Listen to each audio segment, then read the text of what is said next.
आज आपको मैं मिलवाती हूँ हिजाब वाली पहली भारत की महिला पायलट से, जो कि हैदराबाद की रहने वाली है। इनका नाम है सैयद सिल्वा फातिमा और डोमेस्टिक एंड इंटरनेशनल दोनों जो फ्लाइट है ना वो उड़ाती हैं और ये फर्स्ट ऑफिसर के पद पर कार्यरत है इंडिगो में। एयर इंडिया वालों कुछ शर्म करो, देखो इंडिगो भी तो है ना, फ्रंट फुट पे आके खेल दो, बिल्कुल क्लियर अपनी चीजों में, कुछ छुपाना नहीं है इनको। और तुम लोगों को कहा एक टाइम पर एयर इंडिया जो इंडियन कल्चर है उसको कितना प्रमोट करता था, और अब उसी एयर इंडिया को बिंदी, सिंदूर, कलावा, टीका इन सबसे प्रॉब्लम होने लगी। तो चलिए इंडिगो की ना इंटरनल ड्रेस कोड पॉलिसी के पेपर ना मेरे पास आ गए हैं। तो आइए अब इंडिगो की ना इंटरनल ड्रेस कोड पॉलिसी को चेक कर लेते हैं।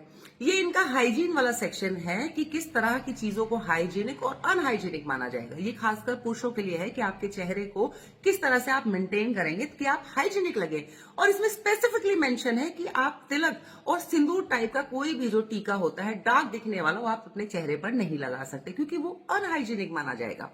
अब आप इनके इस वाले सेक्शन को देखिए जिसमें इन्होंने क्लियरली मेंशन किया है कि ड्यूटी के दौरान या ट्रेनिंग प्रोग्राम पर आप ये सारी चीजें अवॉइड करेंगे। उसके अंदर क्या क्या है, मंगलसूत्र, तिलक, कलावा, बिंदी, ये सारी चीजें नहीं चलेंगी। इंडिगो, मुझे ना आपसे एक सवाल पूछना है कि आपको हिजाब वाली महिला पायलट चलेगी जो फ्लॉन्ट करती हुई जाए और बिल्कुल इस चीज पर गर्व महसूस करती है कि मैं हिजाब पहनकर बिना फ्लाइट उड़ा सकती हूँ, लेकिन वहीं आपको हिंदू धर्म से आने वाले उन लड़की लड़कियों से प्रॉब्लम है जो टीका, कलावा, सिंदूर, मंगलसूत्र जैसी चीजें पहनना चाहते हैं, तो आपको वो अनहाइजीनिक या फिर आप उसको बर्दाश्त नहीं कर सकते। और आपने क्लियरली कह दी ये सारी चीजें इंडिगो में नहीं चलेंगी। और इसी तरह का पर्चा ना हमने एयर इंडिया में भी देखा।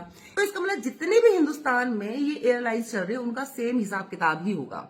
और वहीं पे हमने लेंस कार्ड का भी देखा कि उनको भी हिजाब से प्रॉब्लम नहीं है, बाकी तो उनको तिलक, कलावा, बिंदी, सिंदूर, मंगलसूत्र सबसे प्रॉब्लम है। मुझे ऐसा लगता है कि अगर हम अपने हिंदुस्तान की जितनी भी बड़ी बड़ी जो इंडस्ट्री है ना, अगर उनको अंदर से झांकेंगे और उनकी ड्रेस कोड पॉलिसी देखेंगे ना, तो सब में यही चीज मिलेगी कि उनको हिजाब कबूल है लेकिन हिंदू धर्म से आने वाली सारी चीजें ना कबूल। मतलब मुझे समझ में नहीं आ रही इसका हम क्या मायने निकालें कि आपको हिंदू होने पर आप शर्मिंदा है, क्योंकि मुसलमानों की आइडेंटिटी से आपको कोई प्रॉब्लम नहीं है। आपको प्रॉब्लम इस बात से है कि आपको लड़का या लड़की के हिंदू होने को छुपाना है ताकि कोई पहचान ना पाए उनके तिलक, कलावा, सिंदूर और बिंदी से कि ये लोग हिंदू है।